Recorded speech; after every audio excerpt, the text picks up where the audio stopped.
everybody? Artistry and Finesse on Friday night. The Penguins just lost to the Rangers in Game 1, 3-2 Finesse. And it's sort of a weird game. The Penguins got off to a really, really slow start, played a strong second period, and then pretty much just went back to sleep for the third and overtime. Yeah, and if we sound frustrated, part of that's due to like 20 minutes of technical difficulties we just experienced. So factor that in when you assess whether we're showing the appropriate level of mood in the outcome of this game. It was, it's a close series. It's going to be back and forth. I don't think anyone expected the Pens to walk. I'm not all that disappointed or surprised. I thought that the whole thing about the Rangers being tired was going to be way overblown anyway. These guys are professional athletes. I think they're more likely to be tired Sunday or Monday than they were in this game. Yeah, I think that's true. So, the Pens just lost a close game to a good team. I don't think there's much more to it than that. Well, I don't disagree, but there is something that's really concerning to me. It's very straightforward. I know if Crosby's in the lineup, he should, a lot of guys are banged up this time of year. He should be expected to produce, but he looks to me like he's a wide receiver who's short-arming the ball on passes over the middle. Like he doesn't want to fully extend. There's just something wrong there. And he was terrible tonight. I think he was flat out bad. I don't even think he was average. I thought he was bad, and I think that that problem with Crosby, whatever it is infecting the power play. I thought the power play was really bad. Look, we've been clear about what this Penguin team is all along. They need to get very good goaltending from Fleury, and they need to get outstanding play from their best players if they're going to continue to do well this postseason. And I just am worried that if this is what we can expect from Sid, that this is going to be over sooner rather than later. See, I would assess tonight, I thought he was pretty bad defensively in his own zone. I do think he was creating more chances than most people in the offensive zone. He was bad for himself. He was bad. Crosby, but he's just not close to himself. No, he's going to need to be a lot better for the Pens to win this series. And to me, it looks like it's something in the ab area. Like it doesn't seem like he has a specific leg that's injured, or it doesn't seem like he's favoring one arm or the other. It just seems like he's skating like his body hurts in some way. So it would be like a back or a rib or an ab or something like that. He looks like he's protecting his torso. It's an ab, it's a rib, I don't know what it is, but he's not extending his arms. Contrast this style with Ben Roethlisberger's style when he has a rib. And if he has a rib, you're going to know he has a rib. Right. Like, I think Sid should do the Roethlisberger. If he's got an injury, come out there and just, line up for the face-off and just constantly adjust your pads. Go to the bench and, call the trainer over, have him adjust your flap jacket, make the wincing face. Yeah, point to your rib and then point to the Lord. Right. And then say no excuses. Exactly. That's what he should be doing. There's no excuses for him not saying no excuses. And what he should also do is, and this is true even if he's not really hurt, he's just struggling, just come out. Just let it leak that you're playing with some sort of flak jacket, protective equipment on, and then let it leak that after the first period you took it off because it was too restrictive, and you're just going to tough it out. Imagine, if you will, if we had some sort of, there are a lot of movies like this, like Freaky Friday. There was one with Ryan Reynolds and Jason Bateman where they switch bodies. If Ben and Sid switched bodies. Right. What the press conference, after tonight's game would be like. Right. It would just be so entertaining if we could just have that. Yeah. Lightning could strike. And Ben could, inhabit Sid's body. Yeah, got a wrist, no excuses. I'm out there with my men, Stemper, Cooney. They're working hard. I'm working hard. Granted, I can't work as hard as I would like to with the rib. You know, Coach got this new language like Rosetta Stone out there to me. He's got to be a lot better. There's no doubt about it. He just does. But here's, I guess the one thing I would say is that for a guy like him, and we've said this before, it's like he's a player who's going to be judged ultimately one day sort of on the bigger picture of his career. And so I just don't feel the rush to make any judgments about him until the playoffs are over.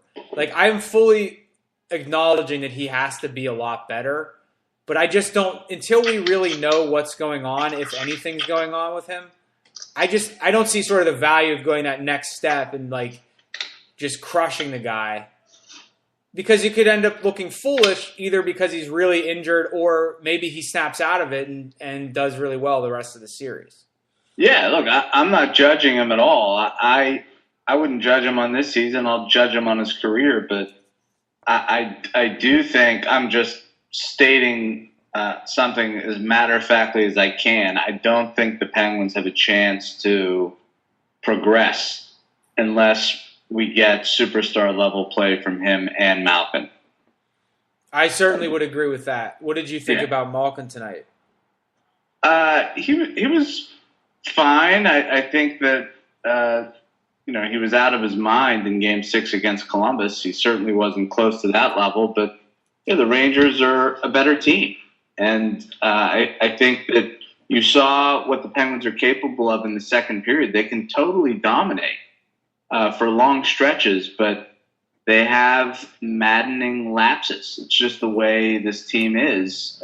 They have defensemen who are capable of really pushing the play and contributing to these dominating stretches, but they're also susceptible to major lapses. And tonight, I think you saw Niskanen and Olli Mata really struggle.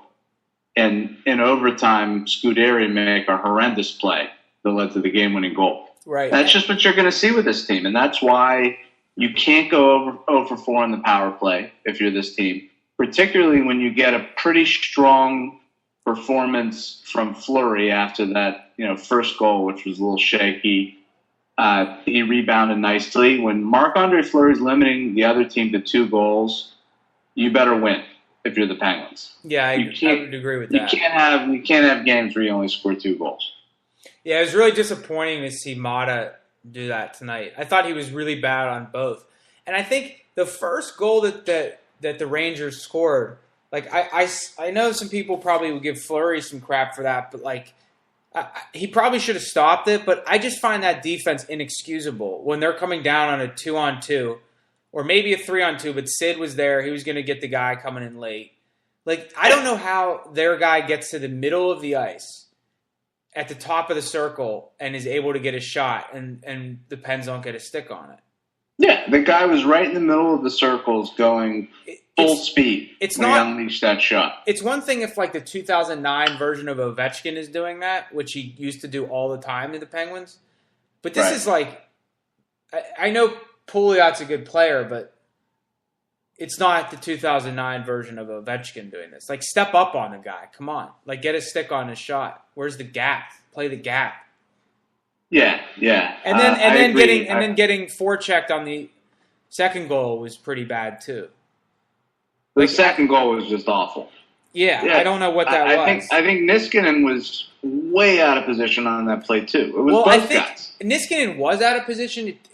The result was, but I don't think he was expecting Mata to lose that battle so cleanly on the boards, because it looked like Niskanen was headed to catch like a little chip pass from Mata behind the net. I think he thought Mata was going to get to the puck, push it back behind the net, and when he lost it so cleanly, Niskanen was like kind of caught in no man's land between behind the net and the slot. Yeah. And then same thing with Crosby coming back. It was like he wasn't fully back in the play, because I think everyone just assumed that if Mata wasn't going to win the puck, he would at least tie it up. I mean, it was odd that he got beat so cleanly. Yeah. I want to ask you something, and I don't want to be like that guy that's looking ahead to if the Penguins lose this series. It's very early. I think we saw on Twitter tonight. You and I were noticing in the first period, and once we dominated the second period, I think it was obvious to everybody how silly it is to make these snap judgments. Things turn so quickly in these series. We've got a long way to go, but I'm looking at the box score, and I'm wondering what the Penguins do, because there's going to be a real clamoring to fire Bilesma if we lose this series. And I guess there is an argument that the Penguins just need to change. They just need to change. And it's not necessarily Bilesma's fault if we lose, but we need to change. But I'm looking at this box score, and I see Tanner Glass and Joe Vitale playing 8 minutes in an overtime game. Right. And to me, what that suggests is the hand that he was dealt is not a good one. It's not good enough. You can't have forwards on your team, multiple forwards, playing less than 10 minutes a game in the overtime game in the playoffs.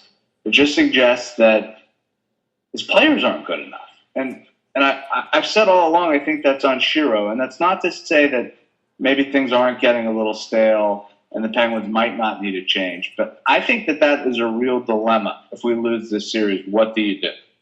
Yeah, and this was a problem in the double overtime game, I think game 3 or 4 against Columbus. When I think it went in 2 overtimes, and like Glass had played 11 minutes total or something. Yeah. It's not, they're just not good players. Like, I don't understand why we ever signed Tanner Glass. He's not good enough. And the funny thing is, like, nobody is, like, it's not the right thing to have a fourth line that only plays 8 minutes. But, like, nobody's going to slam Bilesma for only playing them 8 minutes. They suck. Like, they're not, they're not very good. So it's, you're right. I mean, Bilesma's a little bit hamstrung with that group back there.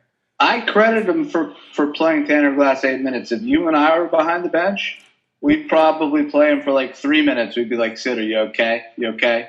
Yeah. You're okay. Get out there. Especially, I'm looking a little bit closer now at the box score. Joe Vitale played 833 even strength. He only took 3 total faceoffs. Isn't he like a really good faceoff guy?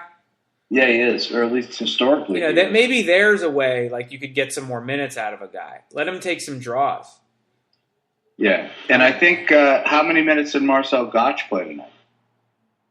Gotch only 11-10. Yeah, see, that's not enough for that guy. I just think, that guy is essentially our third line center when Sutter is centering Neil and Jokinen. How can he only play 11 minutes? Yeah, I don't know. Stempniak's minutes were up. 18 minutes for Stempniak, 16 for Sutter, 20 for Malkin. How many did Bennett have tonight? 12:51. See, that's too little. He looked good tonight. He looked like he wanted the puck. He had a lot of hop. Yeah. I think he needs to play more. I still think, you mentioned the power play before. I've been adamant about this all playoffs. I don't understand why the Pens switched to 2 defensemen on the power play. I know it was because of shorthanded goals, but I think that's just a lame excuse to take one of the top 3 power play goal scorers in the entire NHL off of your number 1 power play. You saw James Neal should be out there on the number 1 power play instead of Paul Martin. You saw Neal score a goal tonight just because, for the sole reason that he had a hard shot. He shot it so hard off Lundqvist. Lundqvist couldn't control the rebound. Puck pops in the air, goes in the net. Well, you have to get that on the ice. I don't understand why that guy is not on the ice with our best players on the power play. I'm going to agree with you, but I'm going to go a step further. This will be controversial, but it's in keeping with what I've been saying. The top power play right now should be Malkin, Kunitz, Neal, Letang, and Martin. Sidney Crosby should be on the second power play. Well, he's holding back that top power play right now. We're getting outworked. He won't put his body on anybody. There's something wrong with the guy. He can't play without the puck right now. He's gliding around out there without the puck. In the playoffs, you need to outwork teams on the power play, and he's not equipped to do that right now. Put him on the second power play with Bennett and Jokinen, and you've got two really good units. I don't think there's any excuse for him to be out there right now. Well, I would disagree. I mean, first of all, I just don't think that's going to happen. But also, I would just put Niskanen out there. I don't know that I'd have Letang on any sort of number one unit ever. All right, so switch them. My point is that the forward I get your point. Forward should be a unit that wins puck battles, and Sid is not winning a single puck battle right now. Yeah, that's the biggest drop off in his game, which is what makes me think he's hurt because, he's just not winning this. You're not seeing the skating that you usually see out of the guy. No, it's like I'm going crazy. I'm hearing these announcers. They're saying, "Oh, Crosby doesn't have any goals, but he's still playing really well." He's not. He's not. I mean, yeah, he's playing better than 80% of people could possibly play, but it's so obvious, it's glaring that he is not himself. Right. That something is off, and it's not being acknowledged. Yeah, well, it's being acknowledged by you. Yeah, thank you. So, happy birthday, by the way. Thanks. It's You know that Brad Richards shares your birthday. Does he? Yeah. Happy birthday, Brad Richards. Yeah, happy birthday to Brad Richards. Did anyone, speaking of Brad Richards... You're having a terrific day, Brad Richards. He probably's having a better day than we are. He won the game, Did anyone on the Rangers jump out to you, impress you? What are your thoughts on them? We've talked about the Pens. What about the Rangers? I mean, the Rangers they're fine. I mean, they're very deep with players who are capable, who are competent. I really like Matt Zuccarello a lot. I've always liked him. I think he's crafty and he puts a lot of pressure on the defense. I guess Rick Nash is playing okay, not as well as a $7 million player should play, but for however much he makes, he's playing okay. I mean, they got a good team. It's a solid team. The Rangers are a solid team. Yeah, they're a team we can beat quite handily. In fact, if we're playing at the highest level we can play, but we're just not there. Yeah, St. Louis didn't do much tonight, and neither did Hagelin. No, when you look at St. Louis, that guy is so tiny. It is just so remarkable that he has won scoring titles and a Hart Trophy. He's the tiniest little guy. The little Brian Gibbons out there. He's smaller than Brian Gibbons. Do you think that they should do like a small guy hockey training in the summer? Like they all go play in a rink somewhere down in Florida? Yeah, if we started a small guy hockey league, that would be so much more entertaining than the NHL. Everyone's like 5'7" and under. Have a small guy hockey league. I bet there'd be a lot of really good players because I imagine that the minors are just, and you can see it in Wilkes-Barre, just littered with guys that are really short and have a lot of talent, but they're just too small to be in the NHL. We should do a small guy draft. Yeah, that would look. The talent would be excellent. Immense talent. Yeah. Yeah, you'd see a lot of crafty moves, a lot of good hands and stuff. So, yeah, there's an endless supply of small, talented guys. Right. So, I guess where I would stand right now is this is not the time to panic. This is not the type of series where you need to panic early. It's going, whether the Pens play well or poorly, it's probably going to go at least 6 games. So you just have to hope you win Game 6 and Game 7. Do you remember we talked last podcast about staying close to the TV hockey? Yeah. I didn't get up. No, it's not that night. It wasn't that night tonight. Yeah. I think you'll see that. You'll get that urgency second half of Game 2, depending on what the score is. I think we'll start to feel some of that urgency. Yeah, I think that's right. So we got Sunday night and Monday night. You would think that I agree that the whole Rangers retired thing has been overblown. It's I've just heard enough of it at this point. But you would think that with your fifth and sixth games in 9 nights that it'll start to have some kind of an impact. So it'll be interesting to see how this unfolds. Yeah, but I don't think it's that big of an impact. And the Pens have to take advantage of it too, and the Pens are going to be pretty tired. It's not like it's that easy. And the Rangers are a little bit deeper, so they can spread out the burden a little bit more than the Pens can. Yeah. The Rangers are a team that, you respect them for being like good and everything, but if we go down 2-0 on Sunday night, I'm not sure that like my heart rate will quicken at all. Like I'll still think we're totally in the series.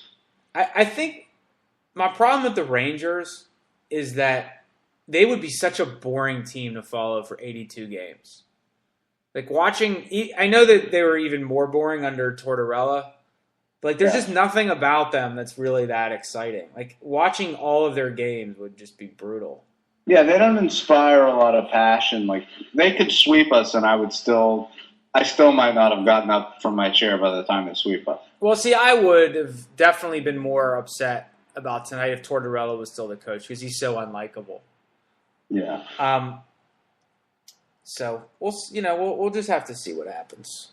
We're blessed because we can watch 82 games because of Crosby and Malkin. Like they make some random game against Carolina interesting because like you just sort of know they're going to have 3-4 points and you can follow the scoring race and all that. I mean, what are the Rangers? What's interesting about their season, their regular season? Nothing. Like, will Matt Zuccarello have 60 points? That's what's interesting. Yeah. Although we're not that many years removed from Dickie Tarmstrom leading the team with 52 points. Yeah. Never forget. A lot of people did because not a lot of people were watching that year. That's true. Yeah. I mean, the Rangers are like a good, boring team. They're just so boring. There's just nothing about them that's interesting. Yeah, they're boring. So what are you doing? Are you going out tonight for your birthday? You don't look like you're going. No, I'm going to do something tomorrow. The last couple of days were pretty long days for me, so birthday celebrations are going to be tomorrow. Get some rest. Yeah, I need to get some rest. Trust me. I would have slept through this game. I was taking a serious nap and probably could have slept through the game. All right. Well, enjoy tomorrow, and we'll reconvene on Sunday and see if we have anything better to talk about. Yeah, for those out there, don't panic. It's a long series. If it's a short series for the Rangers, whatever. But you got to be able to handle a loss. Don't lose your composure. I'm inspired. Thanks for joining us, everybody. Until next time, GTOG.